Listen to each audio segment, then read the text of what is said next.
On 12th of June 1975, the Allahabad High Court delivered a historic judgment whereby the election petition of Sri Raj Narayan came to be allowed and the election of Srimati Indira Gandhi from the constituency of Rai Bareli was declared to be void as she had indulged in corrupt practices.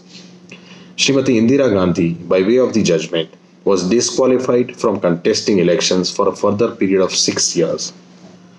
The petitioner Sri Raj Narayan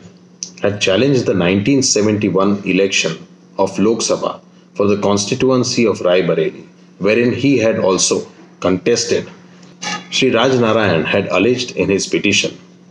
that the respondent number 1, that is Srimati Indira Gandhi, had indulged into corrupt practices under the provisions of the Representation of Peoples Act 1951, and thereby her election was to be declared as void under the provisions of the said Act. The said petition was tried by the High Court of Allahabad, and after mammoth 4 years of hearing, the petition was ultimately decided on 12th June 1975. The petitioner had alleged that the respondent had procured the assistance of Sri Yashpal Kapoor, a gazetted officer in the employment of the Government of India, holding the post of officer on special duty to the Prime Minister's Secretariat, and thereby the respondent had committed corrupt practice under Section 123, Clause 7 of the Act. It was also alleged that the respondent had procured the assistance of the armed forces of the Union for furtherance of her election prospects, as the members of the armed forces had provided for airplanes and helicopters of the Air Force at her instance to address the meetings at her constituency. It was alleged that the respondent and her election agents obtained and procured the assistance of a number of gazetted officers and number of police forces for the furtherance of her election prospects. It was alleged that Sri Yashpal Kapoor, the election agent of the respondent, and other agents freely distributed quilts, blankets, dhotis, and liquor amongst the voters in order to induce them to vote for her, and therefore they had indulged in corrupt practices under the provisions of the Representations of Peoples Act. It was alleged that the election agent Sri Yashpal Kapoor and other agents hired and procured number of vehicles for the free conveyance of the voters to the polling stations. It was also alleged that her election agent incurred expenditure in contravention to Section 77 of the Act and therefore committed corrupt practices. In order to understand what is corrupt practice, the Representation of the Peoples Act provides the definition of corrupt practices under Section 123. Section 123 of the Act provides for corrupt practices, which are bribery, that is to say, any gift, offer, or promise by a candidate or his agent to any person whomsoever, with the object, directly or indirectly, of inducing an elector to vote or refrain from voting at an election, or as a reward to an elector for having voted or refrained from voting. Another section that was applied in this case was Section 123(7) of the Act, which provides that the obtaining or procuring or abating or attempting to obtain or procure by a candidate or his agent or any assistance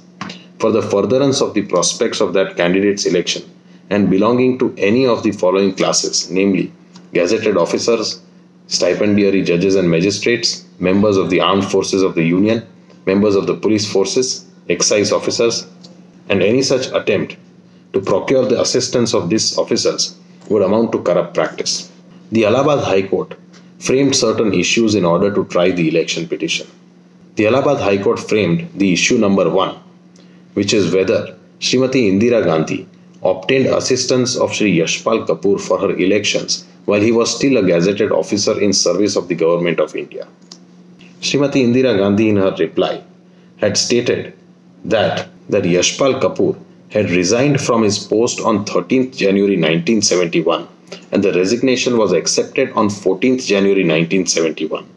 and a notification with respect to acceptance of his resignation was also issued on 25th January 1971, which was issued with effect from 14th January 1971.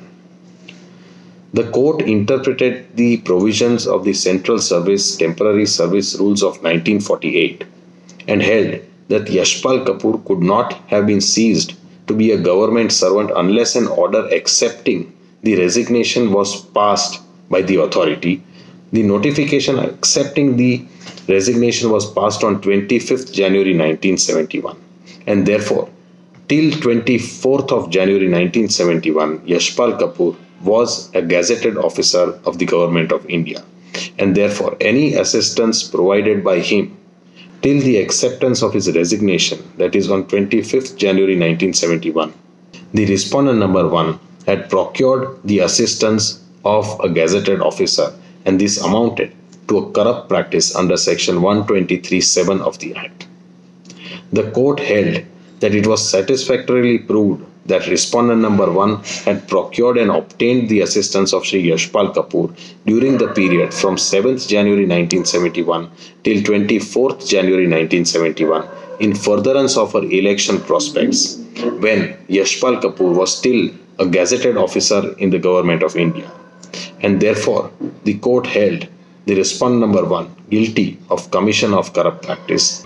The second issue which the court had framed was whether, at the instance of respondent number 1, members of armed forces arranged for Air Force planes and helicopters for her to address the election meeting.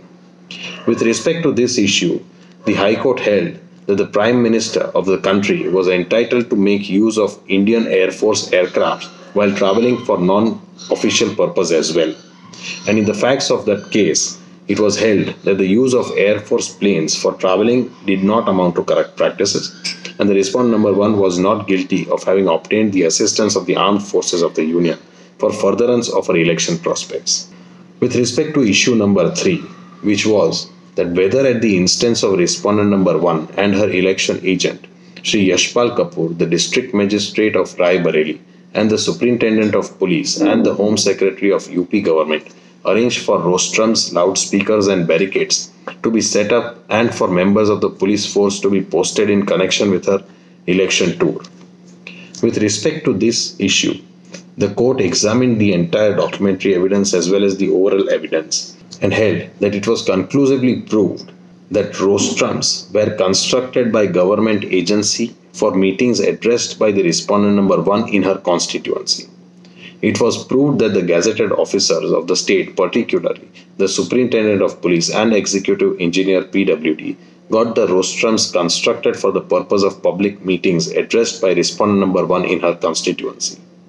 Providing police force for protection and providing barricades to manage the public was part of the government duty during the visit of the Prime Minister, and that did not amount to corrupt practice of obtaining assistance of police force. However, with respect to construction of the rostrum and for providing electricity and for making payment of such services amounted to having accepted assistance from the gazetted officers, and this was held to be a corrupt practice under section 123(7) of the Representation of the Act of 1951. With respect to other two issues, that is, whether quilts, blankets, dhotis and liquor were distributed by agents and workers of respondent number 1 in order to induce electors to vote for her, and whether voters were conveyed to the polling station free of charge on vehicles hired by the respondent number 1 and her agent. With regards to such allegation, the court held that the petitioner has failed to prove by leading cogent evidence and did not accept the said allegations,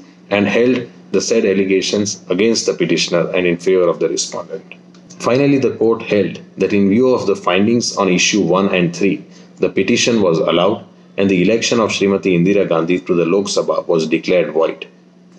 The court held that the respondent number 1 was guilty of having committed corrupt practices under section 123 clause 7 of the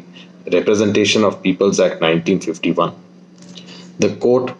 disqualified the respondent number 1 for a further period of 6 years from the date of the order under section 8 of the Act. It is because of this judgment that a state of internal emergency was declared on 25th of June 1975, which lasted for almost a period of 2 years. It is during this period of emergency that certain constitutional amendments were carried out, which is the 39th Constitutional Amendment Act, which was cleared, which inserted section 329A to the Constitution, which was ultimately held to be unconstitutional by the Supreme Court in the landmark judgment of Indira Gandhi versus Rajnarayan. During the state of emergency, the Representation of Peoples Act was also amended with retrospective effect in order to nullify the judgment of the Allahabad High Court. It is a very important judgment of that era, and it raises some very interesting and important questions on Constitution of India.